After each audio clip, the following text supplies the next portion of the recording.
Mesdames, Messieurs, bonsoir, bienvenue sur 8 Mont Blanc, j'espère que vous allez bien. Pendant toute la semaine, nous parlons des activités, bouger en Savoie-Mont-Blanc, profiter de ces très beaux paysages, comme bien sûr le lac d'Annecy qui est juste derrière nous, pour découvrir de beaux sites historiques. Je ne sais pas si on voit d'ailleurs le château de Menton-Saint-Bernard d'ici. Non, là on est quand même pris un petit peu trop haut, donc on ne pourrait pas le voir, Dorian. J'ai cherché, mais non. Je ne l'ai pas, je l'aurai tout à l'heure. Château de Menton-Saint-Bernard, 1000 ans d'histoire nous contemple. Évidemment, si vous habitez au bord du lac d'Annecy, vous avez la chance de le croiser de temps en temps lorsque vous vous baladez. Château de la Belle au bois dormant pour certains. Vous êtes d'accord, Dorian? Absolument, Ouais. tout à fait. Vous revendiquez? Ce n'est pas qu'une légende. C'est vrai? Absolument. Disney a vu le château, il l'a dessiné pareil? Disney venait en vacances à Talloires et forcément il a navigué sur le lac et on a retrouvé une lettre comme quoi Walt Disney se serait inspiré de ce château. Extraordinaire comme légende. Vous allez tout nous raconter sur ce magnifique château. On y tient beaucoup, c'est un très bel espace. En plus, entre la nature, la montagne, le lac, d'avoir un bâtiment qui a tant de choses à nous raconter. C'est pour ça que vous êtes avec nous. Merci beaucoup à vous, Damien Goldschmidt, d'être avec nous, l'association Fil en Vol. Un parc très nouveau, très moderne, une création que vous allez faire, enfin vous êtes déjà ouvert, mais que vous allez en tout cas développer là dans quelques temps. C'est à quel endroit? Montier-Bornay, D'accord. Au pied du Salève. Au pied du Salève, on reste en Haute-Savoie, dans le Genevois. Vous allez voir, vous serez très surpris là aussi parce qu'on va apprendre dans quelques instants un parc à drone. Ça m'a beaucoup intéressé, ça, on verra ça. Thierry, comment ça va? Bien ou même. Bon, c'est vraiment une semaine, mort, oh là là, triste, mauvais temps. Il faut dire qu'on n'a plus l'habitude, Oui. mais on ne va pas se plaindre parce qu'on a de la pluie, on a de l'eau et ça va faire plaisir à beaucoup de personnes. Alors, ça donnait quoi là, toutes ces pluies encore là ce matin, ce jeudi? Ça fait du bien? Oui, forcément, ça fait du bien. Il en manque encore, certes, mais les prévisions pour la semaine prochaine annoncent encore de nouvelles pluies. Donc, par cumul, on pourrait... il faudra qu'on fasse un point, évidemment, à la fin de ce cycle. Alors, on avait dit, Thierry, que ce week-end n'est pas terrible. Bon, vous allez pouvoir aller voter. Samedi est pas mal, la journée qui est pas mal. Vendredi surtout. Vendredi, samedi, pas terrible. Voilà, c'est vendredi qui est bien. On aura enfin l'impression d'être un tout petit peu au printemps, avec des températures très agréables. 22, c'est ça, 22, 23. C'est ça. Ensuite, samedi, on aura une nouvelle dégradation, de nouvelles pluies. Ça arrive par sud-ouest, c'est vraiment une vraie perturbation samedi. C'est une vraie perturbation samedi, très active en plus, qui pourrait même donner de l'orage. Donc du coup, on aura pas mal de masse d'air. Voilà, on aura pas mal de pluie. D'accord. Dimanche, plutôt nuageux, mais sans doute plus de pluie. Lundi, ça sera un tout petit peu mieux, mais ça ne durera pas puisque la semaine prochaine sera globalement assez perturbée dans l'ensemble, mais douce, très douce. Ah oui, alors ce qu'on avait dit hier, c'est que les températures remontaient, mais que le temps était plutôt beau la semaine prochaine. Oui, ça peut virer. Alors ce sera encore pas trop mal lundi, mardi, mais à partir de mercredi et jusqu'au prochain week-end, malheureusement, ça s'annonce pas très bon. Enfin, malheureusement, heureusement, on le dit, on a un tout tel dépend, retard. Exactement. Oui, on a besoin d'eau, on va pas se plaindre. Bon, les prévisions à long terme annoncent une belle deuxième quinzaine de mai, donc d'accord. On va se consoler comme ça. Parfait. Merci beaucoup Thierry. On se retrouve tous les deux dans quelques instants. C'est la place de l'info. Vous êtes les bienvenus.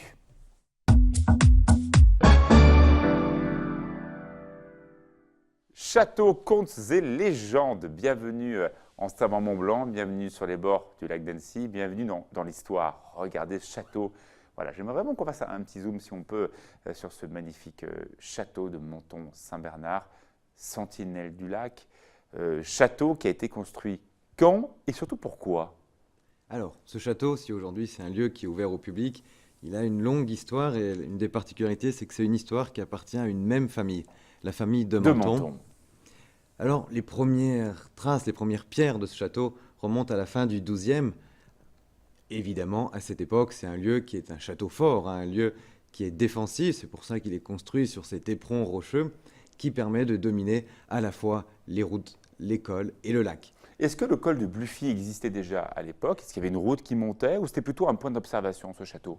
Alors, ce château est avant tout un lieu qui permet d'observer. D'accord. Mais évidemment, la route du col existait déjà. D'accord, donc ce qui permettait aussi de contrôler l'accès à la vallée de Sulins et la vallée de Thônes.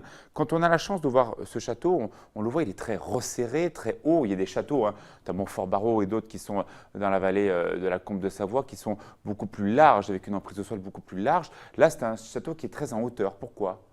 Château en hauteur, puisque château sur un rocher, dans la mesure où il n'y a pas eu la possibilité d'avoir une construction à l'horizontale, eh bien, c'est une construction qui est purement verticale, qui a permis de donner cette hauteur au château.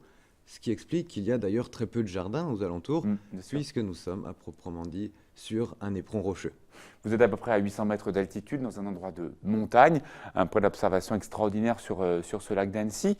Bien sûr, hein, on le rappelle, c'est aussi un lieu de passage. Les Savoyards, les grandes familles bourgeoises, nobles, savoyardes, en l'occurrence, ce pas des bourgeois, ce sont des nobles.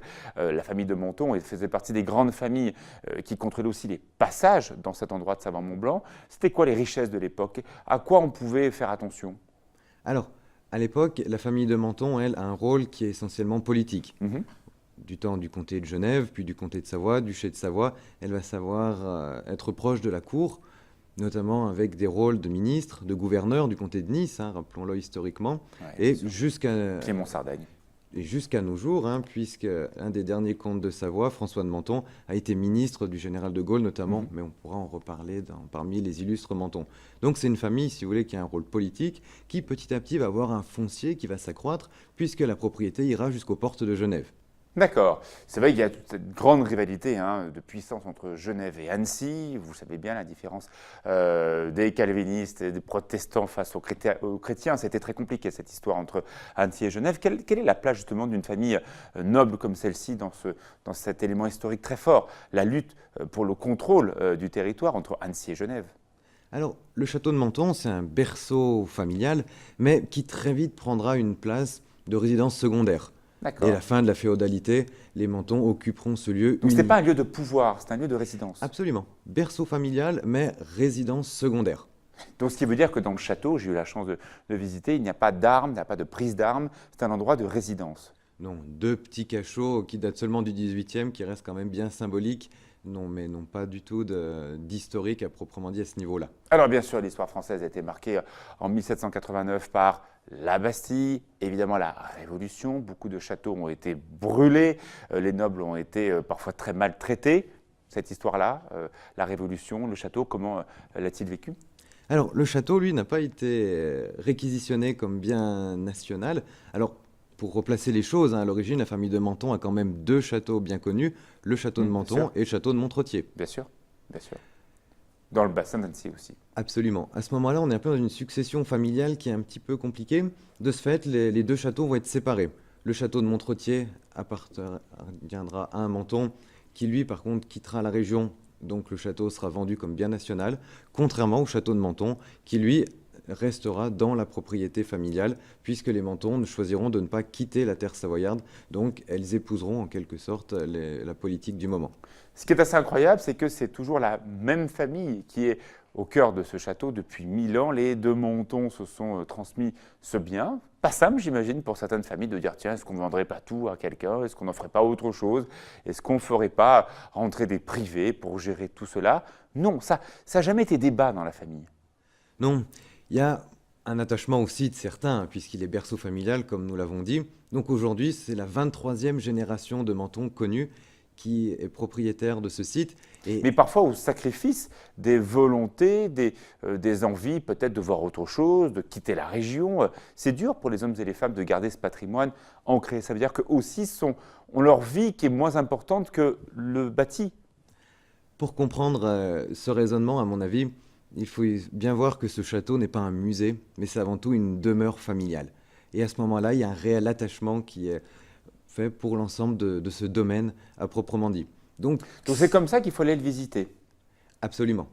On est loin d'avoir des vitrines, d'avoir des audioguides. Pour l'instant, le château ne peut pas être visité en visite libre. Donc, il y a à chaque fois un guide qui vous entraîne. Et le côté émouvant de ce château qui le rend unique, c'est vraiment ce côté familial où on retrouve les effets personnels des derniers comtes et comtesses qui ont pu vivre dans le château.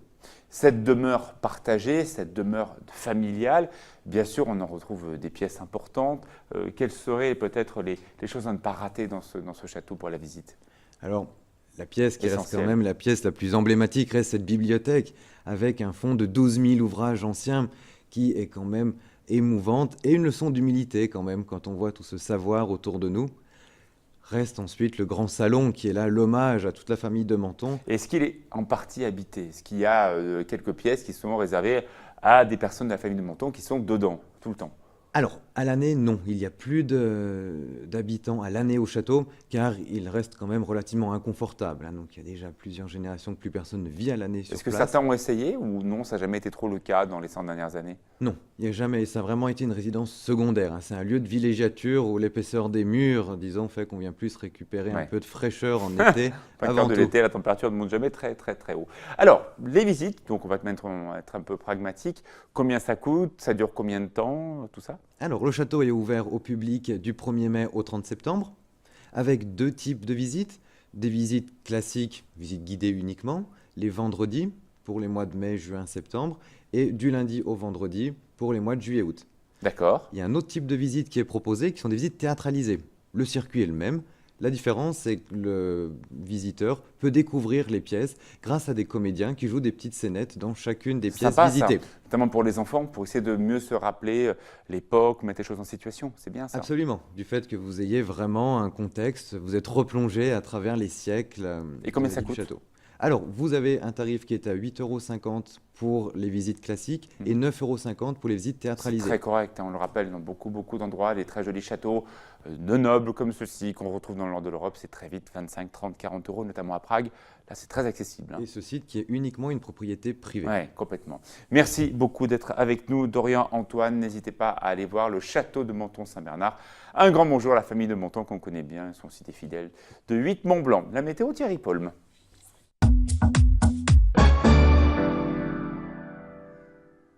De retour dans la place de l'info, Thierry, la météo pour ce vendredi. Il fait beau. Oui, retour du soleil ce vendredi. Allez, la carte. Avec un soleil bien présent pour toute la journée. On commencera à voir quelques petits nuages C'est pas mal, hein, 22, dans, 23, dans le courant de l'après-midi, mais rien de bien méchant. Toujours un peu juste le matin. Hein. Donc un peu frais le matin quand même. Bon, la nuit va être partiellement dégagée pour cette nuit de jeudi à vendredi. Donc du coup, la température va en profiter pour baisser. Hein, 4 degrés, pas plus à Annecy. Mais l'après-midi, vous voyez, on va dépasser les 20 degrés, notamment sur Chambéry ou sur Saint-Jean-de-Maurienne et Albertville. 19-20 degrés entre Genève et Annecy. Attention, on aura peut-être quelques bancs de brume et de brouillard dans la vallée de l'Arve, bassin Genevois. En tout début de matinée, mais ça se dissipera sans doute assez rapidement. Si on doit faire un barbecue samedi, dimanche, lundi, je vous rappelle, c'est le 8 mai, lundi, donc on ne travaille pas normalement. Quelle serait la journée à favoriser? Alors le barbecue, plutôt lundi. Plutôt lundi, donc le plus tard possible. Et dimanche pour voter, parapluie, pas parapluie? Il faudra le garder à portée de main quand même. Un message très enthousiaste. Merci beaucoup Damien Goldschmidt d'être avec nous. L'association Fil en Vol. On n'est pas très loin de chez vous Thierry, on est dans le Salève à Montémornay, c'est ça? Tout à fait. Alors, quelle était l'idée de ce que vous allez nous présenter? Alors, premièrement, la première chose, simplement, ce n'est pas une association, on a créé une société qui Société, s'appelle d'accord, Goldrone, d'accord. avec 2 compères à qui je remercie particulièrement aujourd'hui, Philippe Boulmé et Arnaud Duro. Donc, c'est une activité privée. C'est une activité privée, tout D'accord. à fait. Et ce qu'on voit à l'écran là, c'est un parc à bout, parce que Fil en Vol est un parc à thème, donc autour de l'arbre, et c'est grâce aux arbres qu'on peut faire tout ça, donc on a décidé de leur rendre hommage. D'accord. Et il n'y a pas plus bel hommage que ces filets magnifiques. Ça a été inventé par des marins de l'île de Groix en 2008. Et donc ça consiste à tendre des filets de pêche, c'est de la haute couture, parce qu'on est en Haute-Savoie, et ça consiste à tendre des filets de pêche dans la forêt, dans lesquels l'espace est entièrement libre, sécurisé, la pratique est autonome, collective, conviviale, rigolote. Enfin voilà. Mais l'intérêt, c'est quoi? un C'est de paradis. marcher d'un arbre en arbre ou de faire des sauts? L'intérêt, c'est d'être dans le filet. Il faut venir, Oui. il faut tester de manière. C'est difficilement explicite comme ça. Donc ça, c'est la base du projet. C'est pas la base du projet. La base du projet, c'est le parc à drone. D'accord. En fait. Alors, je passe sur Ça- des images pour voir un petit peu. Alors, le parc à drone n'est pas encore ouvert, justement. Le Ah, parc- c'est une création. C'est une création, tout à Mais fait. vous allez le faire au même endroit ou à côté? Nous de allons le cet faire au même endroit-là? endroit, juste un tout petit peu derrière, là, Ouais. à côté des filets. On a une parcelle de 35 000 m². D'accord. Il y a toute une histoire aussi derrière le Mont Gosse. Hein. C'est là où a été inventé le Schweppes, d'ailleurs. Petite anecdote comme ça. Le Schweppes, la boisson? Le Schweppes, la boisson, tout à fait. Mon Ah arrière-grand-père. Le Schweppes, ça a été inventé Le en Schweppes Haute-Savoie, a à été- Montier-Mornay? Oui, tout à fait, oui.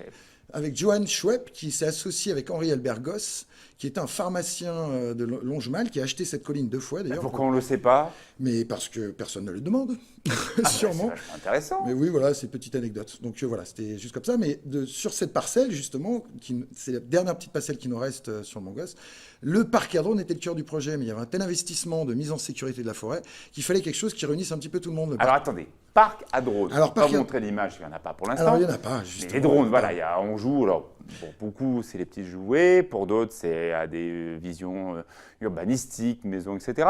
Là, vous allez jouer comment avec vos drones? Alors, le parc à drones, je vais donner cette définition parce que pour l'instant, il n'y en a pas. Le parc à drones, c'est un espace d'apprentissage et de jeu dans lequel les objets que l'on pilote évoluent en 3 dimensions et qui comprend des modules et des structures d'entraînement et de perfectionnement au pilotage. D'accord, donc Voilà. vous voulez en fait nous aider à nous perfectionner. On a un drone, on a eu un cadeau peut-être pour la fête des pères, et vous avez votre drone, vous ne savez pas jouer avec, on va là, c'est ça. Là, nous on a installé une roulotte, parce que c'est des roulottes, on est en zone naturelle, donc on a mis des roulottes. Ouais. La roulotte fait en même temps boutique, fait en même temps centre des réparations, et nous on assure le service après-vente des drones, parce que tous les drones, le problème c'est que c'est bien sympa comme petit objet, mais très vite ça tombe en panne, ça casse, et on ne sait pas trop quoi en faire, donc ça finit dans les placards. Donc nous le but du jeu, c'est de répondre à cette future demande. Il y a beaucoup de demandes professionnelles dans le monde du drone. Personne ne connaît vraiment la législation. Donc nous, on a réservé, c'est pour ça que c'est un petit peu long et qu'on a toujours Mais pas... attendez, sur les gros drones, il y a des permis, on ne devient pas Alors, pilote de drone comme ça. Non, on ne devient pas pilote de drone comme ça. Donc nous, le but du jeu, c'est d'ouvrir un espace dans la nature, parce que voilà, c'est tout en corrélation avec la nature. C'est un espace artistique, un espace ludique, un espace pédagogique autour de l'arbre, mais en même temps un espace high-tech. C'est la petite touche high-tech, nous, qu'on a envie d'apporter. Et du coup, ça permet de pouvoir... mieux connaître le monde du drone et de pouvoir s'initier et de pouvoir se perfectionner au drone. Donc, dans le drone, vous avez le pilotage comme ça, simplement on s'amuse et puis on joue, mais il y a aussi le vol en immersion, le fameux FPV qu'on appelle. Donc, c'est aussi le but, c'est aussi d'initier les gens au FPV.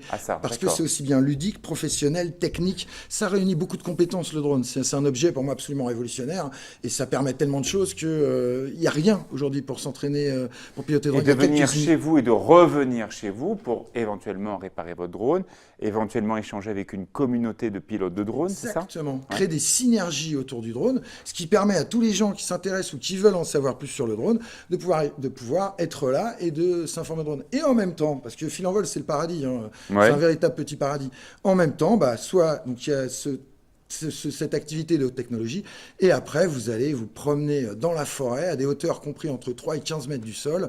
C'est ludique, c'est 15 rigolo. mètres du sol au-dessus. Ouais, il y en a qui sont jusqu'à 15 mètres du sol, les plus bas sont à 3 mètres. C'est entièrement sécurisé, on arrive en jean, il n'y a pas de baudrier, rien du tout. On ne peut pas sauter. D'accord. Non, on se promène comme ça. C'est pour ça, alors les images sont très parlantes. Moi, je trouve que c'est une œuvre d'art. Il y a beaucoup qui nous disent que c'est une œuvre d'art, avec la lumière qui traverse les feuillages, qui rentre à l'intérieur du bois. C'est combien d'arbres comme ça qui sont reliés entre eux par alors, les il y a filets 53 arbres porteurs qui portent tous ces filets. Il y a 1800 mètres carrés de filets. Il y a 7 trampolines géants. Alors, trampoline, hamac, tapis. Donc on voit bien, ce ne sont pas des mélèzes et sapins qu'on le retrouve très souvent chez nous en Savoie pour les fameux acrobranches. Là, non, c'est du fayard. C'est du fayard, du hêtre et du chêne. Voilà, les arbres porteurs sont hêtre et chêne, donc le bois est magnifique. Les arbres sont magnifiques, ils sont centenaires ou bicentenaires, ou voire presque tricentenaires pour les plus gros sujets. Donc voilà, et tout ça a été monté à la main. Il y a plus de 2 millions de nœuds qui ont été mis en place, 25 km de bout. C'est un travail hallucinant et ça donne un résultat mais vraiment extraordinaire. L'hiver, vous faites quoi? Vous démontez tout? Non, on est ouvert tous les jours, toute l'année, tout le temps, du 1er janvier au 31 décembre. Non, on démonte rien, c'est des filets de pêche. Donc le filet de pêche, il tient la neige, il tient la pluie, il tient le vent, il tient tout. Notre seul ennemi, c'est la foudre. Donc peut-être que samedi, dimanche, voilà. Oui. Ce week-end, non, la foudre. Ah, peut-être samedi quand même. Il y a un petit risque d'orage. Peut-être des orages. Et le vent au-dessus de 80 km/h, ce qui arrive extrêmement rarement parce qu'on est dans une région protégée. Tout ça à 10 km du centre-ville de Genève. Donc voilà, dans un endroit en plein milieu de la nature. Je vois Thierry très intéressé par ce que vous dites, parce qu'il habite à côté. C'est vrai qu'il y a beaucoup d'activités aéronautiques. Alors, évidemment, ceux qui décollent de Genève ou d'Annecy, il y a aussi beaucoup de personnes qui sont en vol libre. Ça vole beaucoup au-dessus de chez vous, Thierry? Nous, on a l'approche de l'aéroport de Genève, donc oui, forcément, il y a beaucoup d'avions. Après, j'ai jamais vu de drone ou de trucs comme ça. Alors justement, heureusement. Ouais, nous, c'est notre difficulté, c'est d'avoir cette autorisation, parce que comme on est les premiers à demander, on réserve un espace de 200 mètres de diamètre sur 60 mètres de long, de hauteur, pour un volume en fait d'air dans lequel on puisse faire voler les drones, et c'est ça qui est long, c'est comme on est les premiers à demander ça à la DGAC, du coup, voilà, le temps d'avoir toutes ces petites autorisations qui devraient arriver là, on devrait, voilà, c'est comme... Bon, vous demandez que... Les avions qui atterrissent à Genève passent pas très loin. Voilà, alors pas très haut non plus. À 300 mètres, là, on voit justement sur la photo, il y a le parc à Bout, là, à 300 mètres, si on descend le chemin à 300 mètres, on est dans le couloir de l'aéroport de Genève, couloir perpendiculaire, si on avait été dans le prolongement, ça n'aurait pas été possible, mais perpendiculaire, et là, il n'y a pas un drone qui a le droit de décoller. Tout ce qui est Annemasse, toute la région, là, Genève et tout, les drones n'ont même pas le droit de... Et en plus, on peut boire du Schweppes.